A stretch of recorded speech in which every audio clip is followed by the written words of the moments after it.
right. She doesn't like the chit-chat. She wants to keep She's it very, very business-like. Yes. Well, we only have and 5 you know what's minutes. amazing? So. Everyone that's been here is number 1. I've noticed that everybody gets the 1. Look It's at exciting. That. I like it. Talk to me, Karen. What All can I right. do for you? Well, I'm Karen Peterson from Awards Watch. I'm Karen Peterson. No, this is What insanity. are the odds? Hello. How are you doing today? I'm good. I'm very excited. I just saw this last night. And Me too. Made me feel good. Yeah. Gave me hope. Your character, Lord Grygon, Yes. He's a father, and Father's Day is coming up. What do you feel like this movie says about fathers and sons? Boy, that's a good question. That dad's got to just maybe take a step back and let your kid discover where he fits in and who he wants to be. And I was a bit of a helicopter parent, to be honest, and kind of a worrier. And I had to kind of really work on that while I was parenting. And Grygon reminds me a little bit of that, which is something, thank goodness, I never got to that point.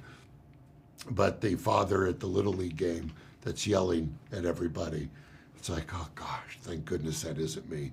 Yeah, you're right. But I was still a little bit of a helicopter parent because I was a worrier. And I'm like, when I let them fly and I took a few steps back, wonderful things happened. So I think that's what definitely my character, Grygon, needs to learn.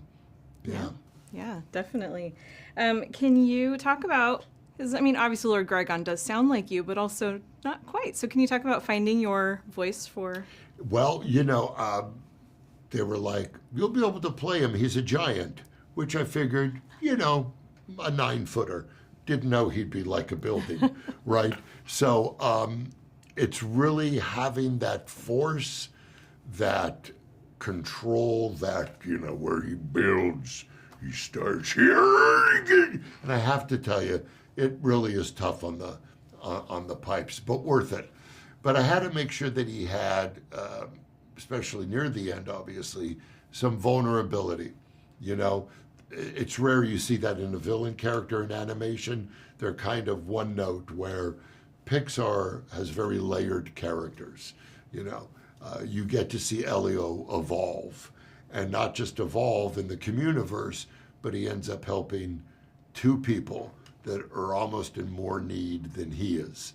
And that's when I went, wow, that's really great. But a lot of his angst and everything, I just love playing a character where you really couldn't be too big, because I'm a bit of an overactor. If you've seen my on-camera stuff, yes, it's a little much. It's a little much.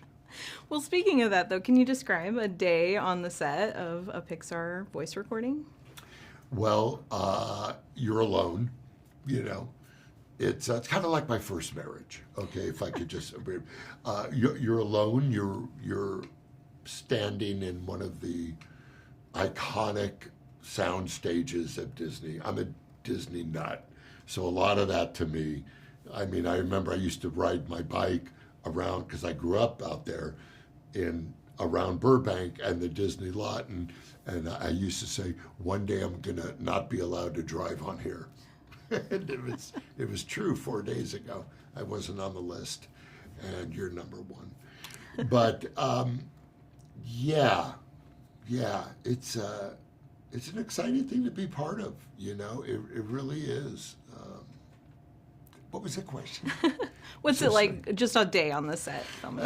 It's really a lot of fun. It's they're so collaborative, they're so supportive, and it's you find out something about your character every time, because every time you show up for a session, there's been more writing, there's been more directing. They have an idea, they come up with things you don't know about your character. It's like you don't get a full script. So I guess that's one of the exciting things. Your character's literally in the moment. So you find out where he's going as your character evolves through the script, not all at once. That's kind of cool.